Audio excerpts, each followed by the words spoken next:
Are you looking for new recovery gear? Did you know there's a company in Ontario that makes their own synthetic winch line and kinetic ropes? As long as we talk about recovery gear, four-wheeling, and overland style expos in Ontario. Are you into four-wheeling, camping, and exploring? How about off-road racing like mud bogs, short course wheel-to-wheel racing, or even desert races? Well, you've come to the right place. Welcome to the 4x4 Canada podcast. My name is Wes, and I've been four-wheeling since I was 6 weeks old. I have over 20 years experience in 4x4 shops, many more than that in the off-road racing, and a lifetime of exploring the backcountry across Canada. Every week we bring you a new guest where they give you their perspective on the industry. We discuss everything from four-wheeling, overlanding, every form of off-road racing across this great country, as well as we talk to Canadian manufacturers and 4x4 shops. Just a quick reminder that if you're looking for more episodes, you can find all of our episodes on 4x4canadapodcast.com or your favorite podcast sharing platform. You can find us on Facebook, Instagram, and YouTube at 4x4canadapodcast.com. Now let's get to the show. Our guest today grew tired of doing recoveries with old school chains. He researched and found that kinetic ropes are the way to go, but could not find any good quality but reasonably priced and Canadian-made kinetic ropes in Canada. So he decided to start making his own. Ian from Afraid Not Ropes, welcome to the 4x4 Canada podcast. Thanks, Wes, for having me. I appreciate it. Appreciate being here. So as we stated in the intro, you make synthetic recovery gear like kinetic ropes, winch lines, soft shackles, etc. Yep. We'll get into that into a second, but I just want to give your website and socials a quick shout out. First of all, it's not with a K, like a knot in a rope, which totally makes sense, right? So the website is afraidnotropes.ca, and you're also on Facebook and Instagram as Afraid Not Ropes. That's right. And of course, I'll put those links down in the show notes and the posts on Facebook, etc. So I want to talk about your gear, but first I want to know, how did you get into four-wheeling and what led you to starting Afraid Not Ropes? Well, what led me into four-wheeling kind of is that I grew up on a farm, so it was natural then. Yeah. You got to learn to deal with the mud, or you know what, you just join the mud. You become the mud. And that was pretty much what it was for me since I was, a little kid out in the dirt and dust with the Tonka toys. You know what I mean? Watching my dad do the chores. Right? It started back then, I'd say, I'd come back and I'd have to he'd hose me off with an outdoor hose because it's just, just coated. So, yeah. But initially that's how it kind of started. Then we got into snowmobiles, and then just living out where I am, a lot of my buddies ended up getting trucks. Not really many Jeeps, but it was always trucks. Put big tires on it, don't do a proper lift, have no recovery gear other than a chain, just see what you can do. And then call your buddy and ask him, hey, it's 1 a.m. Can you come bring your truck? And then like 3 other buddies' trucks, because we might need it because I'm out in the bush. Yeah. So that was kind of started with that. Then I got into ATVing. ATVing is now a big thing for me. All my buddies have four-wheelers. I've got a Can-Am 1000 that I've put bigger tires on, clutch kit. I like to put it all the way up the handlebars in the water and just have a great time with it. So doing that kind of stuff, my buddy had a Jeep in university, and I had an old 94 1500 Chevy 6.5. And we were up in university and we found these gravel pits, and we would just like out in the snow up in North Bay, actually. So there was snow year round essentially. And actually the whole time I was in school, it's essentially, snow, but September to June is snow. Pretty much. That's right. So I'm up there and we're just, wheeling and having a great time. And that kind of really dug the hooks even deeper if they weren't deep enough. So I've always had to try to have a truck of some sort that I don't trail ride it per se. My new truck, I got 2014 Ram now. My wife kind of put the kibosh to me trail riding it after a little bit of, some trail damage, let's just say. So, and it makes sense. It's my daily driver. I don't have a rig, a trail specific rig right now. But that's what I'm working towards. That was one of the goals with the Afraid Not Ropes, is to have a bit of side money to build something, build a trail unit that I can get out, bring the family, bring the dog, and just whether it's overlanding or just getting out on some of the back roads that we have around here. Having a daily driver as your wheeler makes it a little tough. That's a boat I'm in right now, and there's definitely stuff that I don't attempt that I may attempt if it was a trail only rig, right? Yeah, but no, definitely. You got to do what you got to do, yeah. And when you come home, it is what it is. You got somebody to answer to. You got to be a little bit more careful. But with starting Afraid Not Ropes, it really started. I don't know if you've heard of Orillia Off Road Recovery or not. Not offhand, no. Yeah, so look them up. Anybody who's listening, look them up. They've got 18,000 members, volunteer organization, nonprofit, and all they do is off-road recovery. Say I'm out, I'm getting stuck. Remember when I said I used to call my buddies?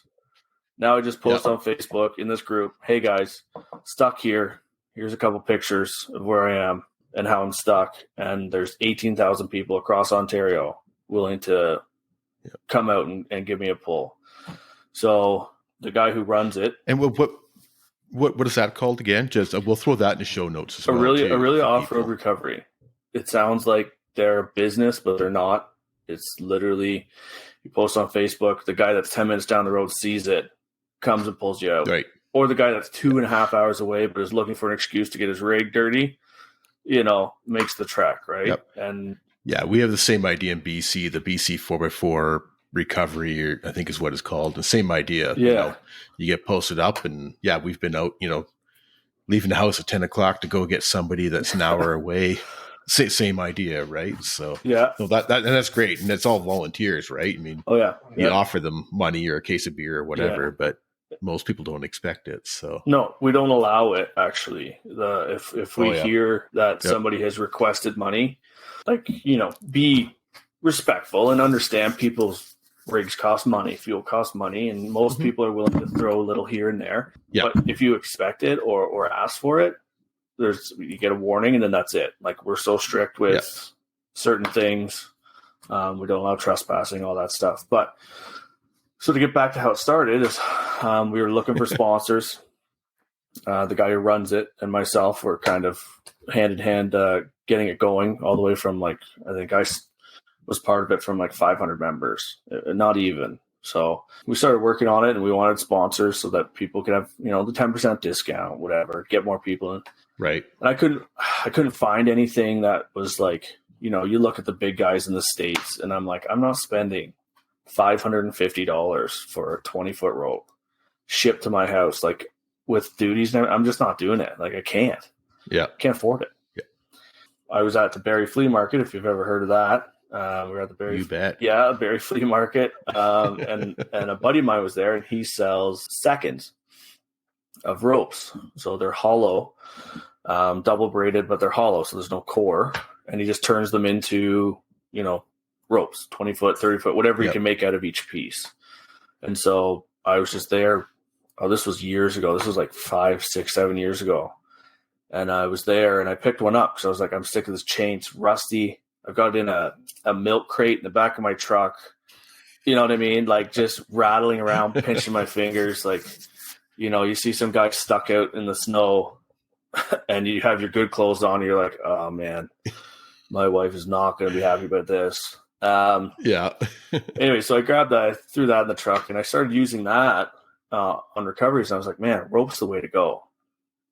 I'm pretty sure there was a nylon. I think that it was a nylon.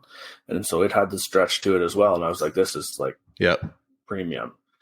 So fast forward, 5 years from then, and I'm with Orillia Off Road Recovery, and I messaged my buddy. I'm like, hey man, where are you getting these from?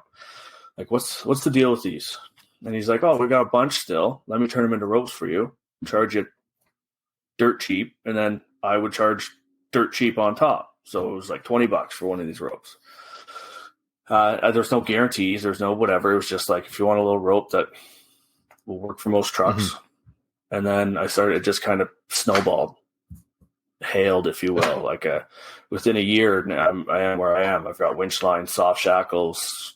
We're getting into billet stuff. I found a manufacturer in Canada finally. So that's going to be a surprise. We're working on that still, but a lot of stuff that we're working on, it's just built and built, right? Started with Yep. 1/2 inch and 1 inch ropes, had maybe 5 of them, did a pre-order on a bunch of Facebook groups, saw that there was a demand for it. And, I think that first order was maybe 20 ropes. And then from then now I've got, 5 different sizes in 3 different lengths, right? Well, actually I've got all kinds of sizes that are available. I just don't stock everything. The bigger ones I don't stock. But this, I was looking on your website, like the 2 and 5/8, and I think I saw it on somebody's YouTube video about the Northern Expo in Ontario there. And there's a video of this huge rope, like 2.5 or almost 3 inches, and I'm like, what the heck is he using that on? Yeah, so that's not even our biggest, actually. So the one that you saw in the video is the 2.5 inch. Okay. So 2 7/8, and that's not even the big. We can get up to 3 inch if you really need it. There hasn't been a desire yet, and it would be quite pricey. But the 2.5s and the 2 I sent a 50-foot 2 5/8 rope out to Manitoba to a farmer. He's like, I want like the biggest that you can get me. And I'm like, the most reasonable thing that I can get you is a 2 5/8. That's the biggest one I've ever sold. But the 2.5s I've sold a good amount to farmers. I've got some mines who've bought them. I've got some military contracts who've purchased a couple of them. When it comes to when you think about it, you get some of those big tractors that are, duals all the way around, and they get stuck in some of that stuff. I mean, they're stuck. Oh yeah. Right. So that's kind of where I figured. Yeah, exactly. Yeah. And that's kind of where I figured you're going with that, when I saw them in the video, but yeah, still looks cool. Oh yeah. That's my biggest thing. It's mostly farmers. But there is other stuff out there. So we can get up to 600,000 pound brake strength, winch line, or soft shackles, you know what I mean? Like it gets crazy at that point, but you want something, I can get it for you pretty much. Yeah. So everything right from the quad stuff right up to, farmer size stuff. Yep. Yeah. No doubt. So what are some of your most popular sizes that you are selling? I mean, because obviously you have a mixture between your quad stuff and your 4x4 guys. But is there a couple sizes that are really fairly popular with you? Yeah, I'd say, because 7/8 is one of my newer sizes. I would say my 1 inch was, because it kind of was covering, for the 7/8, but now 7/8 is definitely probably the best seller. It just covers, so much, like the Jeeps, the trucks, the light vans, those are the main people that are looking for that kind of product too, right? So we have some ATVs and some side-by-sides and a couple Subarus and light Tacomas, things like that. Like those are getting down to my 3/4, 5/8 and 1/2 inch. The 1 inches still sell, you get up into the dualies and things like that. But the reason that we actually swapped is because over the year we've been developing kind of our weave, and just a change in the weave has gotten us 7,000 pounds of brake strength in our 1 inch ropes, like just a weave change. Wow. So when you're talking ropes, like that makes all the difference in the world. If you can find a weave that works for you and like you can get it to have a higher brake strength and still be super durable. And a smaller size, taking up less room and less weight. Yeah, lighter, less room. Yeah. So our 7/8 is now 27,500 pounds brake strength. And our 1 inch was 28 at the beginning of the year. So we're constantly coming out, like trying to figure it out. Like we're changing the weave here and there, doing a brake, doing testing, just trying to get it to where it can be the best that it can be. Some people or companies, I think, get hung up on the definition of double braid. And the definition of double braid is a certain percentage core, certain percentage outer sheath. And to me, I don't care what it's called. I want the best. I want the strongest. I want the most durable. If I can't write double braided nylon rope in my ad because it's technically not, I'll make up another word for it. I want the best. And, Exactly. And that's what everybody should get, right? Yeah. So yeah, as long as it works, like you say, as long as it works and you're getting those results that you need out of it. Yeah. Yeah. 100%. Do you have tags on them with the ratings on them? Or yeah. So I actually get they're leather. I get them made by a buddy of mine who's just down the road. Everything you'll notice pretty much that I do is just down the road. Like I keep everything so close if I can. I've got a buddy who's got a laser. He does all my leather patches. The factory's 20 minutes from my house, like the manufacturer. I can go down there, talk to Hank anytime I want and be like, this is what we got to change. Let's do this. Let's try this to see how it works. Right. Yep. So he's getting the nylon from Canada. It's Canadian nylon. It's Canadian winch fibers as well, UHMPE. And it's just like, if I can keep it close, I'd rather do that. So, well, more respect for you on that, because that's not an easy thing to do.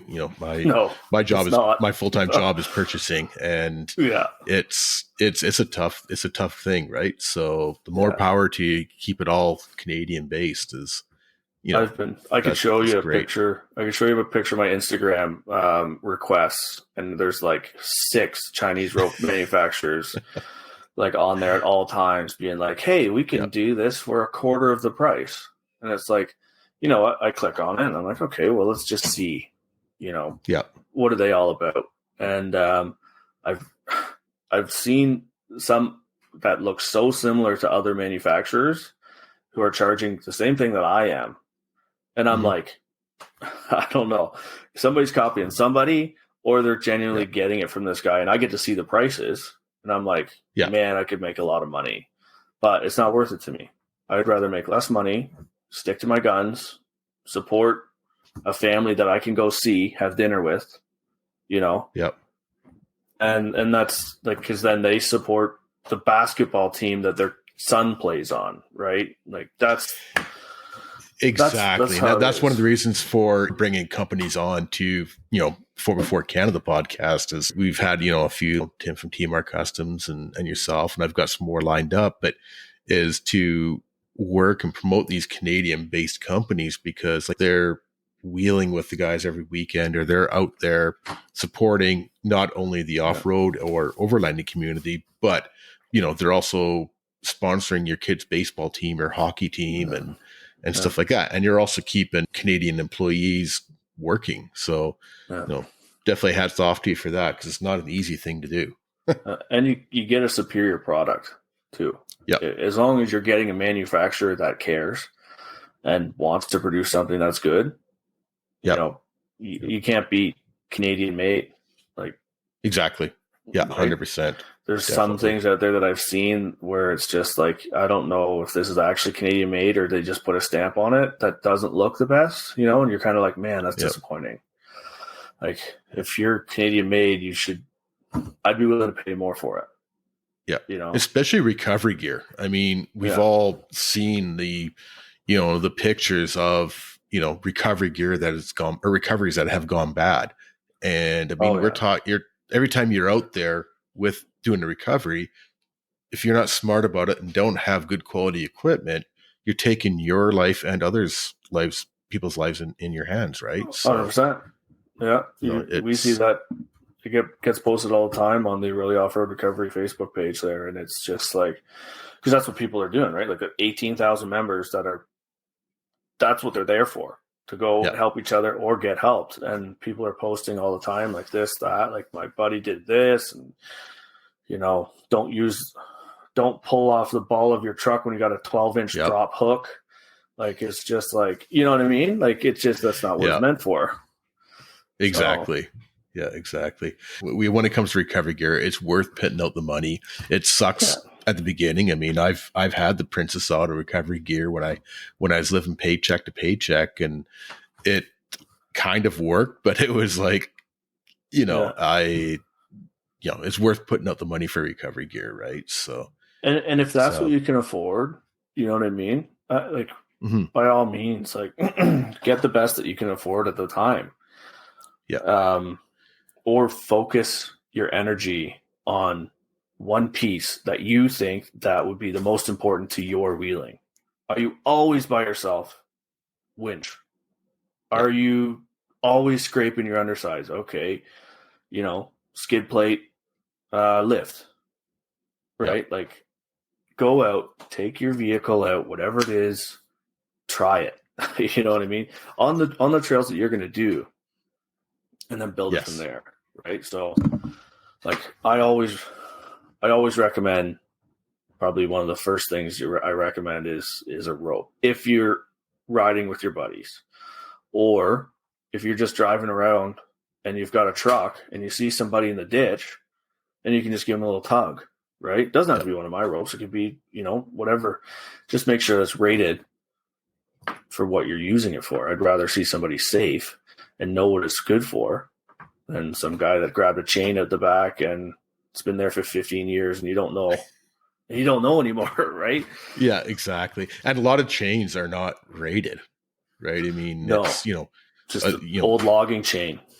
Exactly. Right. So that's, probably one of the worst things. And then when something does happen, they become like a huge missile. Right.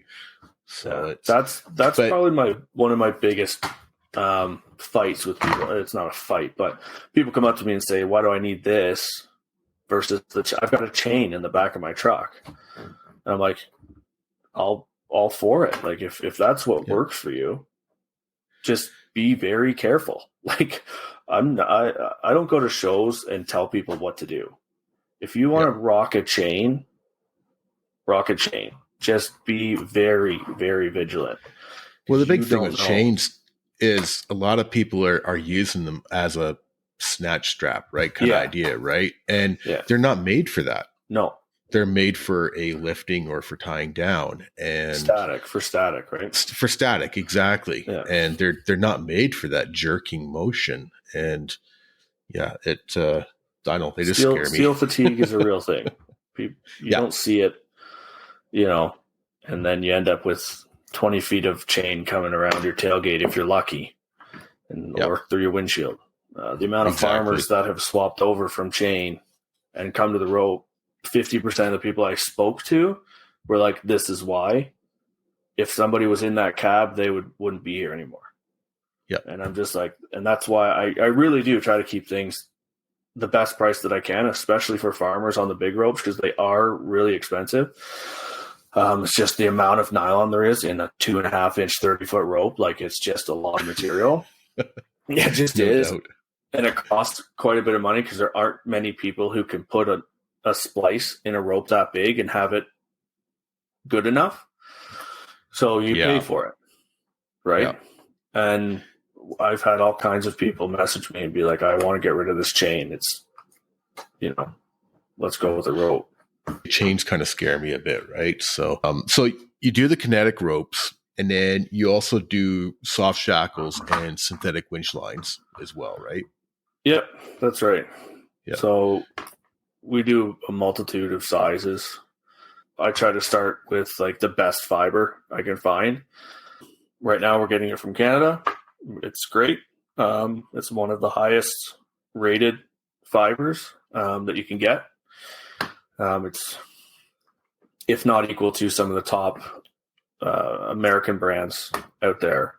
We're pushing some of the highest numbers that you can get, and we're testing with loops, with hooks, with anything that you would on an actual winch line. Yep. Some of these companies, they test straight line pull with no splice. You get a higher number, but that's not real world. Right. Like our 1/4-inch winch lines for our ATVs and side-by-sides is 9,000 pounds brake strength. Wow. Talking 1/4-inch winch line at 9,000 pounds. I've only ever heard of one that's higher, and it's yet to be tested. I actually want to buy one and test it out and see where it comes up with. But there's plenty of Chinese companies out there and I've watched a few YouTube videos on it. I've tested a few myself, and it's like their numbers are high. They're not quite, I don't think, as high as what I'm pumping, but their numbers are legit from what I found, if not actually above what they're rating. Their longevity isn't there. I don't know what they're doing. I don't know how they can get such high numbers out of a brake strength, but it just lasts like no time. Like we're talking, if you're using your winch line every weekend, you're going through a couple a year. You're tying a knot in it just to get through. Yeah. And I don't know. Like their numbers are legit. You know what I mean? It just confuses me. Their numbers are legit, so they're not all of them. Some of them are, but not all of them are lying to you. They're legit for the first pull. That's what I mean. Yeah. So so they're legit out of the box. Yeah. I've never taken one after a year of use and like broken it versus mine, but you know, maybe that's an idea I can go with. Now here's another question for you, a little bit off, but not really, since we're talking about longevity, is how should we clean our ropes and synthetic lines and that? You know, when you're talking that you're right into the mud and stuff like that. I personally try and avoid mud, but there always is mud no matter what. So, you know, how do you clean the kinetic ropes and the synthetic winch lines properly so to get the mud out, and also so that whatever you're using to clean with does not prematurely wear or affect the nylon? Right. So I personally don't do anything. That's because I want to push this stuff to the limit. Like I keep it in a closed bag when it's wet. Like if you open that bag, like, you know, there's something in there because it smells. But that's the difference between me and somebody who's trying to care for the rope. Like I'm trying to push that rope to its absolute limit. Right. And I'm out throwing it in mud, putting it in the snow, freezing it, letting it freeze, pulling it with it frozen. The same rope that I use to tow a truck, I'm putting it on 50,000 pound RV that stuck. Just like, let's see where this can go, right? But if you're looking to actually take care of your rope, best thing to do, take it out of the bag, or take it out of whatever you have it in a bag, put it in a pail, large pail or basin or something, just water. Shake it up, rinse it out. We've got a coating on ours that helps with abrasion, UV, all that stuff. You just tuck it in, shake it out, and let it dry. That's pretty much it. With our winch lines, if you really want to, you can pull it off your bike and clean it up. If you wish, you can spray it down with your hose, pull it out, spray it down with your hose, let it dry, and wrap it back up. I personally haven't had an issue with just leaving it the way it is. Just water. Just water is the best thing to do. Perfect. That makes total sense. You could probably do soap if you got some oil or something on it, but I wouldn't even worry about it. It's mildew resistant. You know, nylon spends most of its life in the water on ships and on everything else. There's no real issue with it. Let it dry, point. I guess, is your biggest thing. Yeah. Yeah. Let it air out and go from there. Yeah. But yeah, you're right. That actually makes sense when you think about it, that nylon ropes are, you know, that they live on the ships, right? So that does make sense for sure. So. Yeah. And they're dealing with salt. They're dealing with, you know, they're out in UV all the time. Yeah. So yeah, no, I've rinsed mine out, you know, a few times, and more or less, because if it is just soaked in mud, I just don't like it. Dusty and everything like that. Yeah, exactly. Yeah, right? So, same thing with the chain. Like you're just grabbing a dirty rope again every time you got your clean clothes on. Yeah, I get it. I do. I just don't have time for that. yeah, exactly. So, do you have different colors on your ropes and your winch lines? No, we stick with one. We stick with one. We're doing orange. We've really created the brand around this reddish orange. Yep. Color, high visibility. It looks really good in my opinion. Yeah, it does. Contrast the black wear pads that we have. Let's talk about those. About the wear pads. Yeah, so our wear pads are actually a third layer of nylon. So you're not talking that thin something, I don't know, if you listen, your farmers will understand the stuff that you cover your hydraulics in so that it doesn't wear down, that kind of stuff, that thin plastic stuff. hollow, what's it called, hollow weave, that's exactly what they call it. That's not what we're talking here. We're talking something that's, you know, between 1/8 and quarter inch thick. It's so heavy duty that you'll never wear it out. Like, it just will last forever. We wanted to do that over the rubber that you see a lot of companies do. A lot of companies do what they do is they make the rope and then they coat it. So each 20-foot or each 30-foot rope, they put an encapsulating, that's what they call it, a coating on it. And it's just so stiff. Like, that rope is so stiff. The loops with the splices, they're so stiff. And then they add another dip. Sometimes they even add like a heat shrink and then dip it again. So that's what that black dip is that's the secondary dip. And it's just like, it's so hard to deal with. Like, wrapping it up and then unwrapping it and anything like that. My ropes are soft. They get dipped. They get run through the whole 1,000 feet that we run, gets dipped, and we make the ropes out of it, and we add the wear pads as it's being made. So we kind of do it a little bit differently. I get why people do it. It's easier to splice an uncoated rope, but that's just not the way that we do it. Yeah, it makes sense to do it of the actual material, right? So get some extra strength on there. So on the website, I saw what you're calling a low friction ring for the soft shackles. Right. Have you ever heard of that? I have not. And that actually I thought was a really interesting idea.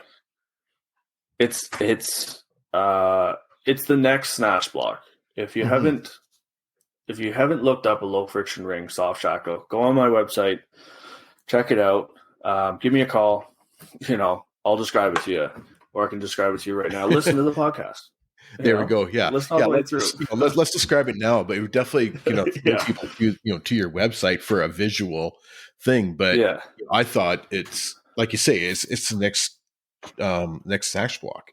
If you've got a synthetic winch line, which so many people are pushing towards synthetic winch lines, I've had many discussions with people, steel or synthetic, and I say, unless you're dragging logs through a forest and you're constantly in an abrasive situation, synthetic every time.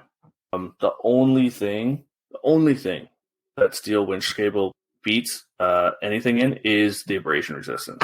Right. That's it. Strength, my ropes are stronger than them. Synthetic winch line is usually stronger than the steel. So maybe winching, if you're constantly freezing and thawing, or freezing and using it, I haven't had that issue. I think that's maybe just people using the cheap Chinese winch line that are having that problem, which is it was possible. But so anyways, a low friction ring and soft shackle combo is what we usually sell. It's just a soft shackle. You know what that is. Easy to use, super light, a lot safer than a D-ring. And then you take a billet piece of aluminum and turn it down into a ring that has a radius on the inside. So it actually kind of, the soft shackle hugs the radius. And then you wrap your winch line around the ring, which has a divot. I don't know how do you say that. Describing something that, it's just easier with a picture. Look up low friction ring as you listen to this, and you'll understand what I'm saying. And then you wrap the synthetic winch line around it, and it just, as long as you don't buy the winch line that has like a gummy, if your winch line has a really gummy texture to it, it won't work the best because it'll stick and it'll kind of burn to it. No, I'm looking at it online right now as we're talking, and it's basically. Can you describe it better than I can? Basically, like a donut, where you've got your hole in the center, and then you've got your and that's where you put your soft shackle through, and then you run your line through where it's machined out around the edge. A gully, if you will. Exactly. Yeah. Yeah. So, You know what I mean? so basically like it's like that wheel that's in the snatch block, but it doesn't have all the metal casing around it. And when the wheel or the soft shackle goes through the center, and then your winch line goes around, same idea as it does in the shackle, but like I say, just with all that extra, 5 pounds of material, right? So, well, there's no maintenance. Mm-hmm. There's no rattle. There's no rust. There's no greasing it. Yeah. Like it's just a piece of billet that just acts the way it acts, and it happens to act the way that we want it to as a snatch block or a low friction ring, right? Like it's just because that's the only other alternative to having one of the bigger snatch blocks when you're running, running a synthetic rope. It's faster as well. Like if you're doing something that like a race or something, it's faster. Yeah.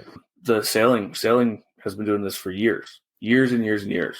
And it's just starting to get picked up now because people look at it and go, wait a minute, that's doing the exact same thing. Just we're doing it on a larger scale. Yeah, exactly. And it's like you don't have to unpin your shock or your snatch block or slide it sideways or however your style is, right? So it just makes it quick and simple and easy and small. You don't have to have a great big snatch block hanging around, right? So yeah, that for sure, totally makes sense. So I've noticed on your website that you also make some Can-Am parts. What's up with those? I make gaskets for Can-Am. So Can-Am Renegades and Outlanders, they've got an intake seal that's absolute garbage from the factory. It is this spongy whatever material that fades, that shrinks down and just never bounces back. So you get maybe a year out of it.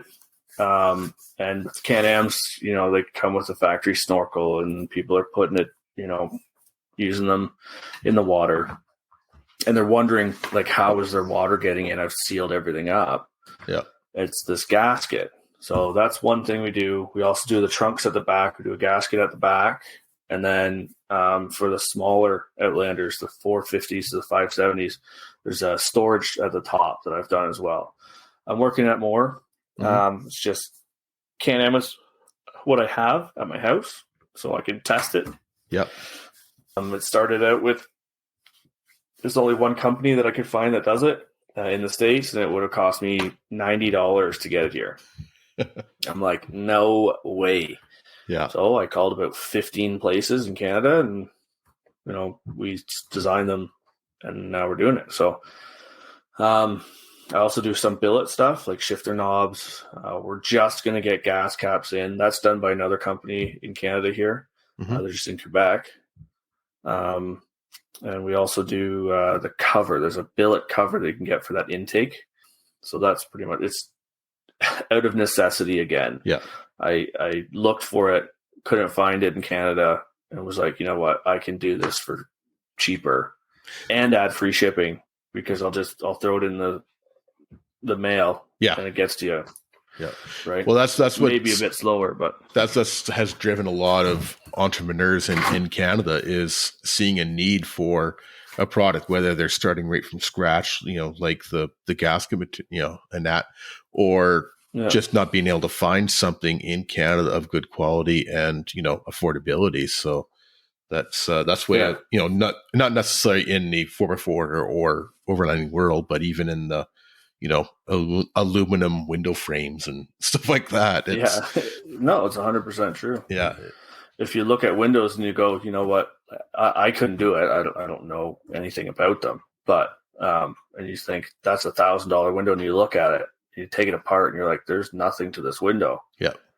If I can find somebody to make it for me for less and make a business out of it, that's the thing. Like, yeah, exactly. Making a business out of anything is the biggest part. Yeah. Yeah, exactly. Now, for somebody that's just getting into four-wheeling and they're looking at recovery gear, let's say that, what would you recommend for your top 5 recommendations for recovery gear for a new person? this is something that we cover. Orillia Off Road Recovery, and I do presentations sometimes. Mm-hmm. We've done it Overland North and just done little how to recover.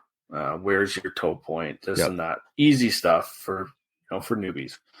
And so, like, the way I break it down is: are you talking like, do you want just recovery gear from me, or stuff that you should carry in your vehicle?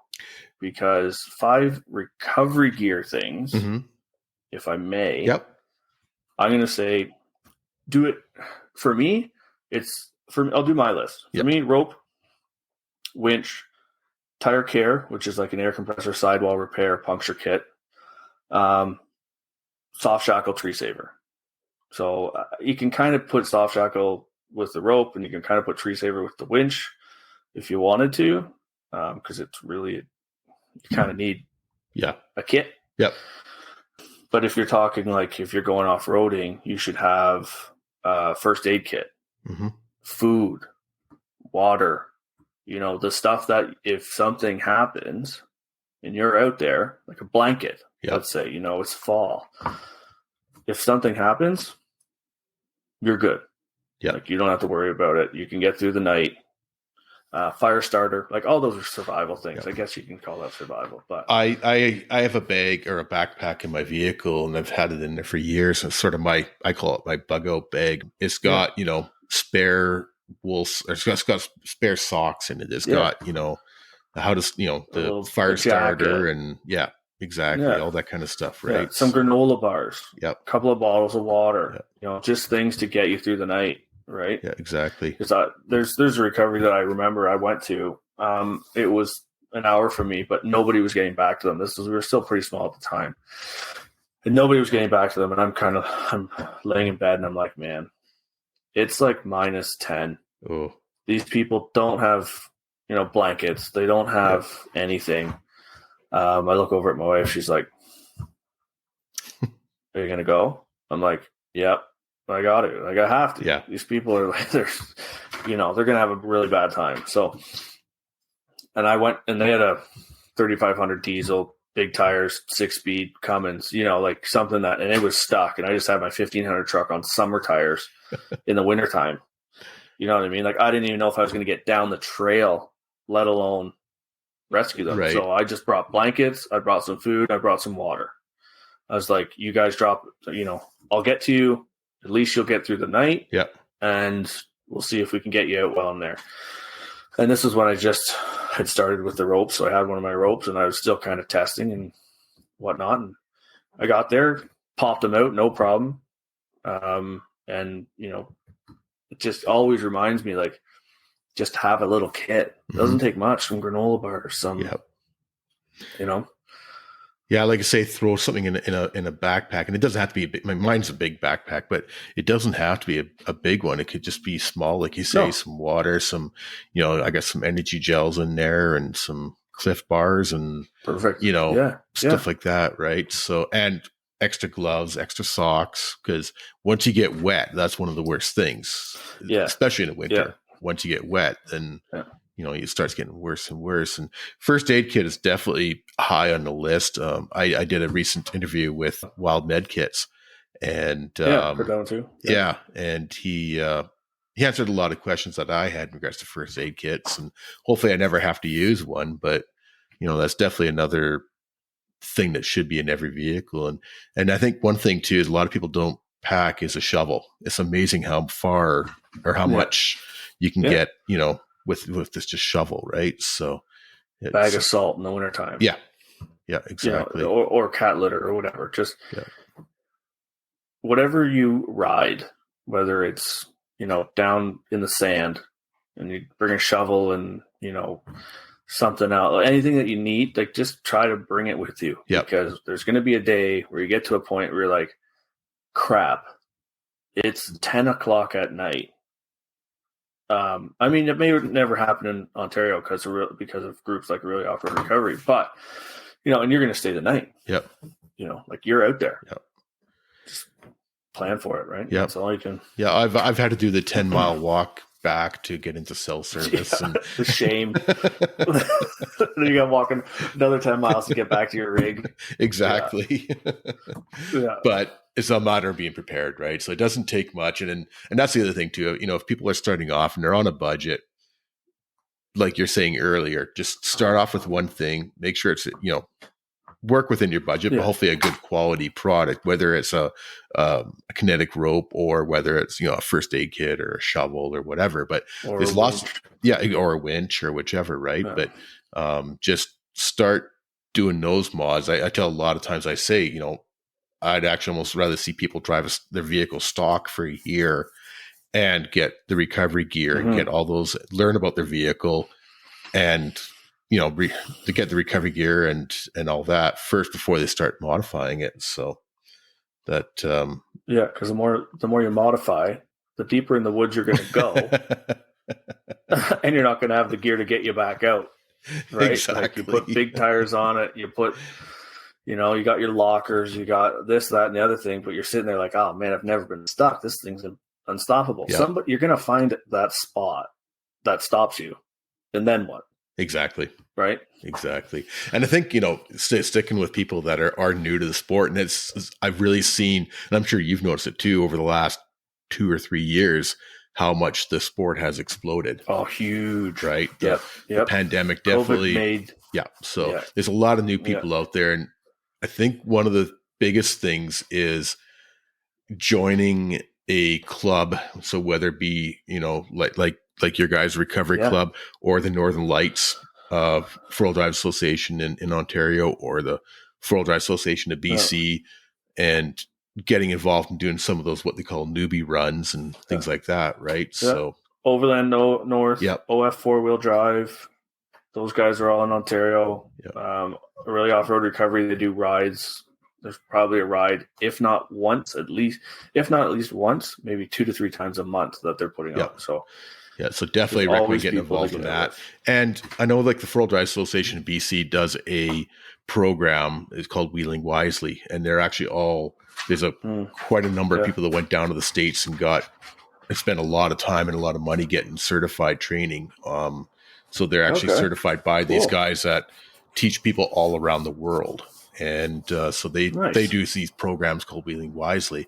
And so, if there's a course available in your area, definitely recommend taking it. Yeah. And it might be $150 or something for a weekend, but it's worth it, right? Yeah. And a lot of it's just basics, tire placement and things like that. But for new people, the biggest thing is getting out with a group of people that, some of them know what they're doing. Yeah. Hopefully. Like the newbie runs, like you're saying, things like, the newbie runs, things like that. They're huge. Like, and you can always tell because they're the most packed because it's just guys with their brand new Jeep Compass. Yep. You know what I mean? And we've had people, oh man, what's the craziest? We got a guy came out to Overland North in his Porsche. It's an older one, and he's got some tires on, some lights and things like that.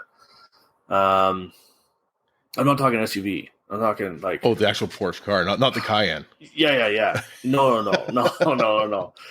Yeah, no. I'm talking like it's an old style, that middle 90s where nobody really likes them. Front engine Porsche, the ones I'm talking about.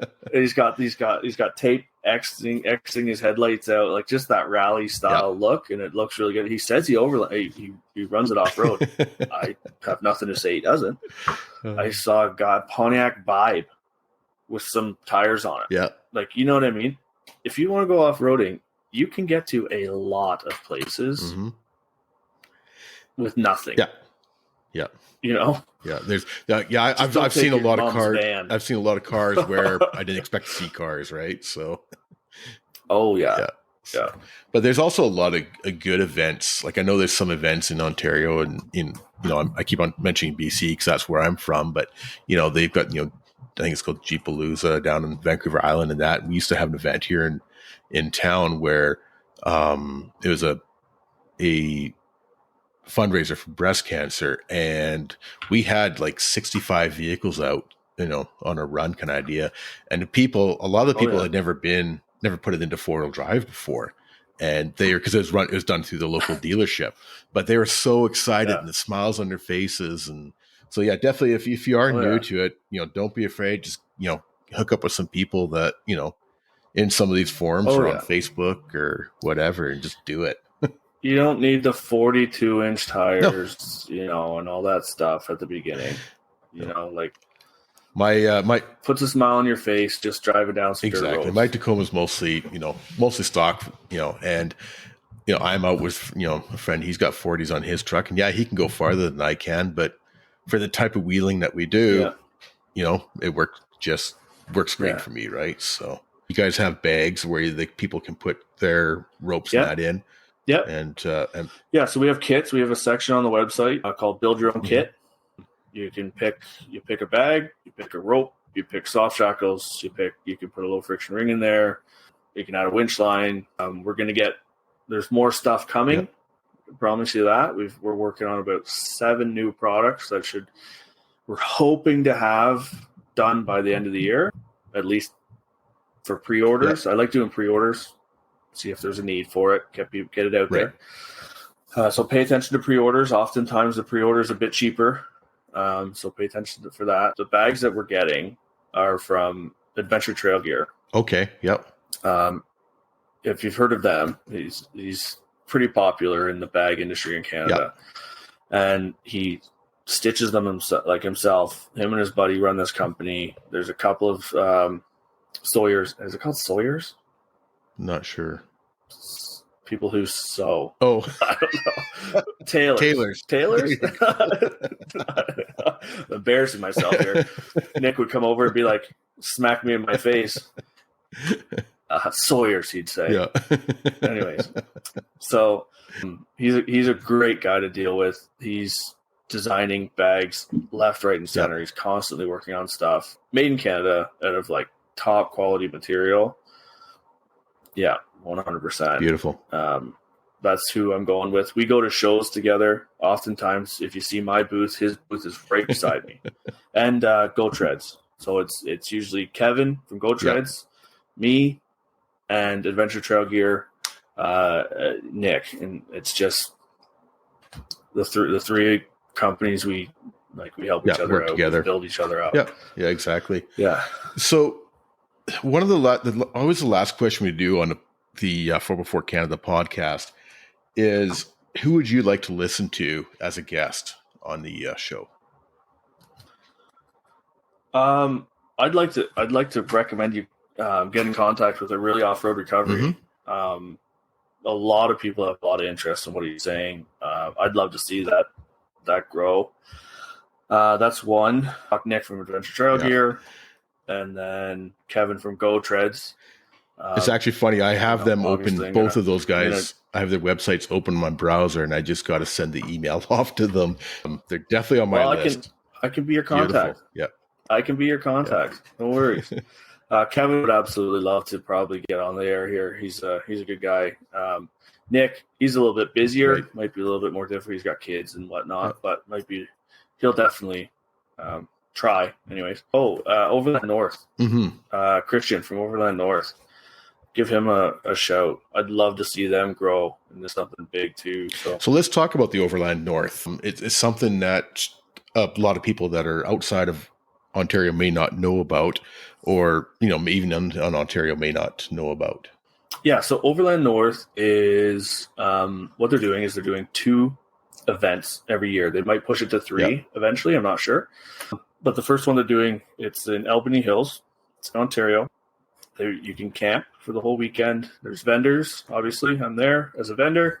That one is more like there's people that come in for the day. Mm-hmm. For vendors, they come in, they check out your rigs. You're down in this massive campsite. There's 3 different camping spots, and I haven't even seen them all because it's such a large. Honestly, it's a big spot. They do a big dinner. It's a great event to come to. They do trail runs throughout the day. Basically, it's Ontario's answer to Overland Expo. Yeah. So that's what they're trying to do. The one in the fall here that just happened, that one, the rally. So there's the gathering and the rally, and the rally is going to be limited in size. Okay. It's out on an old runway, up in Huntsville, up in the center of the Muskokas up there, and like they're limiting it probably to 160 people, and it's gonna be an exclusive thing, is what I'm imagining. Once you're in, unless you give up your spot, you're gonna constantly be in. So it's already at 160 people. Yeah, I saw some videos of it on YouTube. You know, there's a few YouTube people, you know, where they're filming, and of course, you know, Chrome from Van City, the van life was there as well, and there's, you know, I saw about four or five other videos on it, and looked like a fun event out on that airstrip for sure. So all I'm saying is jump on it now, because it may fill up to the point where everyone that goes every year goes every year, and there's no spots left. So definitely a good idea. I highly recommend it, because that one is like, you are a tight knit group. There's a dinner on the Saturday again. They've got bonfires all the way up the runway, and you just can meet and greet and go and talk to people. It's all in one line. So you walk a mile from one end to the other, and you see everyone's rig. Like, oh, that's a cool rig. Like, it's all right there in front of you. Nice. So OF 4-wheel drive does their Campanelle. That's what I was thinking of. Yeah, that's the one I was thinking of. Yeah. So OF 4-wheel drive, I'm a sponsor of them as well. And they're great to deal with. And they do newbie runs all the time. And they are constantly working on the trails in Ontario to keep them open and keep them going. So, like, 100% recommend. Go get, like, if you're going to run the trails, spend the whatever it is, $50 for a pass, because it goes a long way. Yeah, these are the guys that are volunteering all their time and that too, keeping those trails open. So I know when I was Campanelle, that event, if you don't want to cook, everything's cooked. You show up, you camp, you run trails 3 days. 3 days in a row, you're running trails. You can choose your trails, you get guides, everything. Like, that is when I went to when I was living in Ontario, I went to Campanelle a few times, and it was always a great time, and everybody was so welcoming, and it was always a fun time for sure. It was my first time this year, honestly.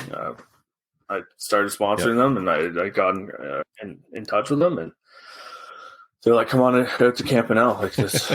We got whatever. I'm like, "Oh man, but it was in Kinmount, and that's like 30 minutes from my house." So I'm like, "Yeah, I can't not go."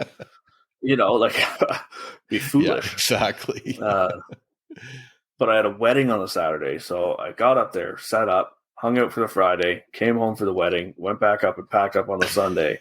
But next year, you're going to have to clear the calendar, because it's a great time. You just have to tell people, change your wedding date. I mean, why do people actually get married in the summertime? Don't they know that's wheeling time? Like, hey, buddy, no, we're going to change that. I've been planning this for 2 years. Listen, I got a better day for you. There's four-wheeling and fishing in the summertime. Like, why do people actually do weddings in the summer, right? Obviously, they weren't talking to the guys 100%. On this one. No, they weren't. It was the wife that figured it all out. And that's just not a good idea. You got to put your foot down, man. Awesome. Ian, I really appreciate you coming on board. Again, we're talking to Ian from Afraid Not Ropes. Website is afraidnotropes.ca, and that's not as in KNOT, and Afraid Not Ropes on Facebook and Instagram as well. Anything else you wanted to bring up? It's actually AKR Off Road as well. I'm kind of double branded. AKR Off Road does like the Can-Am stuff and my billet stuff. Gotcha. Like that. Perfect. So, I'm kind of pushing the AKR Off Road part now, because people kind of know Afraid Not Ropes. So, but I do have a question. I have a question for you. Actually, I'm going to turn this interview around. Alrighty. Right? I've heard you've asked, and I don't know if you've answered. What's a vehicle you've sold that you regret selling? Oh, who's the interviewer now? I've had a few that I've regretted selling over the years. I'm a huge early Bronco fan. And, and that started, right from, when I was 6 months old. I've actually got a picture of myself as a baby with a Bronco hat on, right? So, but I had a 74 Bronco that I'd done up and it wasn't perfect by any means, but that's one that I do miss. To grab your heart, and man. Probably the biggest regret is my dad and I built a 47 Willys CJ2A as a race Jeep when I was growing up, like when I was a teenager. We went to a few mud bogs with it and stuff like that. And eventually I traded him actually one of my Broncos for the Jeep. And because I had a few Broncos at that time. And I ended up selling the Jeep to a friend, and then it sort of disappeared. And that's one I'd love to get back, just because the biggest reason is that something that my dad and I built, and it wasn't a race winner and stuff like that, but it's something that my dad and I built in the garage. And my dad's no longer with me, so it's just something that I would love to get back and just even if I don't restore it to the way, even if I don't restore it to the way that we had it, if I built it into a street and trail rig, then, I'd totally, be happy with that. But it's, that one's just full of memories. Right. So, yeah. Well, let's start the hashtag now. Hashtag find Wes's. Exactly. Post up a picture on your website. This is what it was. If someone knows where it is, let me definitely. know. It, we did come across about 10 years ago. It was actually in Kamloops, actually. And I should have grabbed it then. It had been stripped and stuff like that, but the cage was there and the axles were still there and the body and that, but it, search is on, man. Search is on. Definitely. That was an excellent question. Well, hey, I know. Thanks so much for having me. I really appreciate it. And I appreciate what you're doing. Trying to, get some clout for the guys that are over here just doing the best we can in Canada. And